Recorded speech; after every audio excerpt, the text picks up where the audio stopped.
This is the Martin Smith Podcast. I'm Martin Smith and this is episode 2. As I mentioned last time, I'm not really sure where this podcast is going, but my hope is to have some great conversations with friends around the world and unpack my journey throughout my music career. In 2022, I sat down with the amazing journalist John Aizlewood and had a chat with him about life, music, and how I ended up here. This is episode 2, Delirious.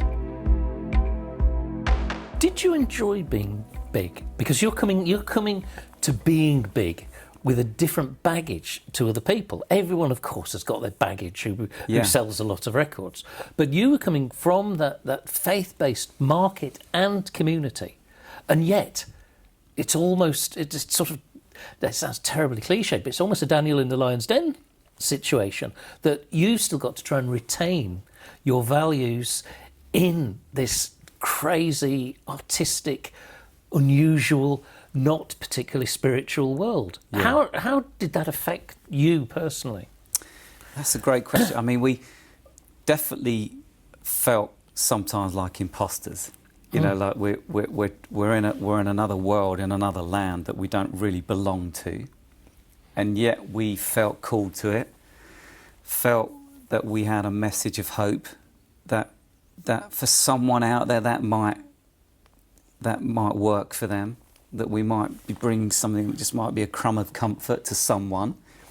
Because, you know, this stuff's real. It's not just about making music or believing in something. It's actually, I think what we believe in can change people's lives for the better. So it's not just about, oh yeah, great, hey, we got a number 2. You know, we're gonna be on that show. It was a calling for us. And so when that's driving you, you don't look back. You're just all in. And I think that's what really drove us. How did bands that you went on the road, because you supported some of the massive bands, some of the biggest bands in the world, how did they respond to you? Did they feel awkward having a faith-based band supporting them? And did you feel awkward supporting bands who were giant and clearly not particularly faith-based at all? I remember doing that run of stadium shows with Bon Jovi. Yes. I can't even remember which year it was, maybe 2002 or something like that. And I mean, it was just like mind-blowing, you know, being part of something that big. You know, we're just guys from Littlehampton, you know, playing the church scene or whatever. And suddenly, you know, we're supporting Bon Jovi and, you know, 70, 80,000 people in the crowd. Of course, they wouldn't known really who we were. But the challenge of, if we're any good, this has got to work here. You know, and if we're not good enough, we shouldn't be here. So it was a mixture of, yes, we belong here, but we have really got to prove ourselves tonight. And I love the challenge of that. And I think those gigs, like with Bryan Adams and Matchbox 20 and Bon Jovi, you know, all those two, they were my favourite moments. I mean, how close then do you think that Delirious came to cracking it? We'll never know. We'll never know. Or did you feel that you did? I think that we did all that we set out to do. It's very difficult to measure commercial success, isn't it? You know, is that a number 3? Is that a number 1? Is that 20,000 records? Is it 20 million? You know, for everyone, it's so relative to their own world and expectations. I think that we were just grateful that people showed up. I mean, you know, when we did our tours and travelled, I mean, we were just amazed that we'd go to India or Africa or Russia or all these crazy places and people would know the songs. I found that incredibly humbling. I mean, because what struck me about Delirious, seeing Delirious live, was how, and this almost sounds patronising, but it's absolutely not, is what a normal gig it was. Apart from the fact that the bars weren't selling any alcohol, hardly. It was available, of course, but very few people were buying. Yeah. But everything that Delirious brought to a show was everything that you would expect a great rock band to bring to a show. to me, there was absolutely no difference. It was great songs. The crowd were going mad. There wasn't anything that was wrong or untoward, and that you were absolutely capable of competing at that level with those bands. And I'm sure you didn't really see it as competing, but you were certainly in the same milieu as those bands. And to me, you looked absolutely the part. Yeah, well, that's an amazing compliment. And I think that we were sure about what we were doing. You know, we believed in it, and we knew we were good. But you can't convince the gatekeepers in the mainstream music industry to let you in. You know, you know, that's something that, and that doesn't matter whether you're a Christian band or anyone. I mean, that bit is maybe a bit of luck. You know, the right time, the right person in the right place, the right song. Maybe we never had the right single, and you know, we will never know that now. But we just tried our best.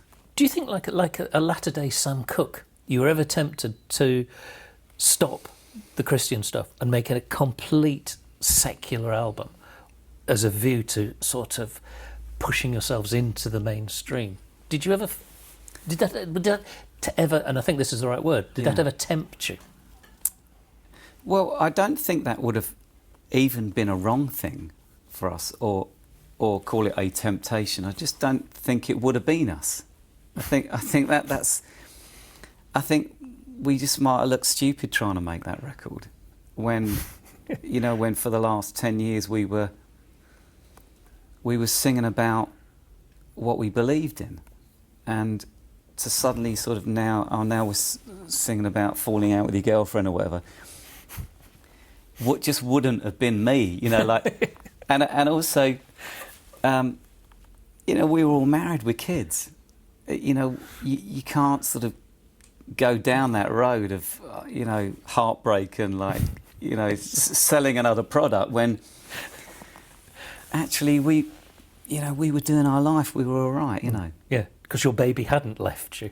You know? Yeah. And so how did Delirious end? Because people always get hurt in the end of bands, particularly, I'd imagine, when you're literally family. Yes. What happened? Yeah, I mean, we literally are, you know, there's like 4 brother-in-laws involved. I mean, I guess it was the worst day of my life. When you feel you got to go before your best friends, you know, and they're not just best friends, they're brothers, family. This has been our life for 20 years. And say, I think it's time for me to move on from this. The drummer had left the year before, Stuart Smith. He'd already left. And I think at that point, the dynamics change. It's amazing when one person goes, how much the dynamic changes. And he was key to that. And I think that we were at a different life stage. You know, we had kids that were just becoming teenagers. And I remember that. I remember when my son Noah was 10. And I just had that weird feeling of slight disconnect with him. You know, I don't know whether you've ever had that feeling of sort of, you know, they look up at you and, you know, you got your suitcase and you're leaving to get on the plane again, and it's just like a sort of a look of despair. And I think that would aggravate me, and I didn't want that to happen, and I didn't want our family to be one of those sort of chaotic things that just sort of, it all ends in tears, you know. So I just made a decision, and we made it together. It's like, okay, I think we're done. And it was a really tough time. To try and stop anything that's great is good. It doesn't matter how well you do it or how intelligent the conversations are, how mature everyone's trying to be. The fact that you're trying to dismantle something that is still good, and everyone's invested in it. It's their life, it's their job, it's their identity. And to have that taken away is pretty painful. So, so difficult, you know, and only the years can sort of, you know, bring that back together. So, yeah, I'm not going to tell a lie, it was difficult. but we survived it. Did it after Stuart went? Did it come from just you? Were you the catalyst and inspiration, for want of a better word, behind the split? Yeah, definitely. Yeah. I just had a moment where I just thought, honestly, I could do this for another 5-10 years, but I'm not sure I want to, and I think I'm done. And it was as clear a decision as that. We talked about it. We decided, right, great, let's make the decision, and that was it. And then it took sort of 18 months to wind the thing down. We still had gigs in the diary. We were still travelling to other countries. So you can imagine relationally that was hard, but a real testament to the other guys, because, you know, that we were all pretty grown up about it, and we managed to figure a way of ending it really well. We did the last show at Hammersmith Apollo, and you know, all the kids came on stage, and it was very emotional. And I think we ended it well, and it doesn't mean it wasn't painful, but as I say, ending anything that's great, he's not going to be without pain. But there is that when family and children are involved, and you're painting this picture of your son looking up at you with the suitcase in your hand. The point is, I think, that you are doing it for them. Of course you are, but there comes a point, I guess, where it feels like you're not. That you walk through that door and you just feel despair. That it doesn't feel like you're doing it for them. It feels, and then it is a time to stop. Maybe it's time to wind things down. So true. And there were other times I can remember really vividly where I had a few out-of-body experiences where I'd be at this huge festival somewhere and I would walk on to go and play, and I could see myself walking on. And it was like, oh, I'm not completely in this moment. I'm sort of slightly distanced from it. I'm not connected. And I think that's always a dangerous place. When you feel like all of you's not completely inside of the moment, and I haven't had that since. I mean, now I'm so grateful for every moment I get to play music, be on stage. I'm like completely in the moment. I'm so grateful, and especially now, probably the crowds aren't so big as what they used to be, and so I'm so grateful for those times. How are relations between members of Delirious now? I think they're great, yeah. I mean, as I say, most of us are family. Yeah. 2 of the guys live in Nashville. The other 2 guys are in Littlehampton. I'm in Brighton. So we're all always at each other's family occasions and stuff like that. And what do you feel Delirious's legacy is? What a question. Am I the right person to answer that? Yes, I don't know. Yes, you I are, don't know. Martin. I don't know. Well, we had a song called History Maker, which interestingly, after the band, I think got to number 5 or something in the chart. But that's not important. But that song talked about being a history maker, changing history, not being a follower but being a leader, speaking out for truth, for man, you know, all these great, powerful statements. But that song almost became like a backdrop for people's lives. It was like a soundtrack for a generation in the UK especially. Yeah. And then that spread across the world of definitely a younger generation, that people of faith, people that wanted to stand up for God and their beliefs. I think it gave people kind of like the energy and a little bit of firepower to encourage them. So maybe that's the legacy, is that the songs were part of people's lives. They were in their hearts. It wasn't just sort of, oh great, you know, they charted and then we went to see a show, and it felt like it was life-changing. And I don't say that lightly, you know, because I can look back on it now and see that.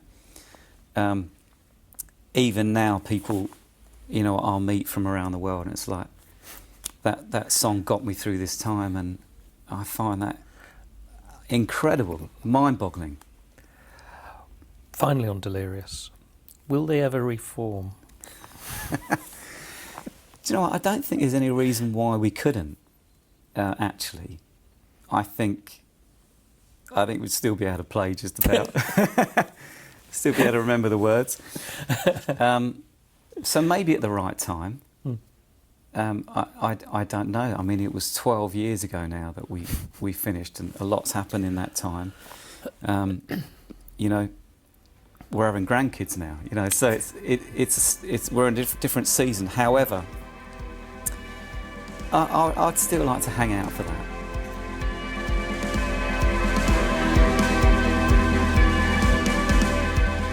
That was episode 2. Thanks for listening. I'd love it if you could take a second to click the following button on your podcast provider of choice. Or if you're watching on YouTube, click subscribe. See you soon.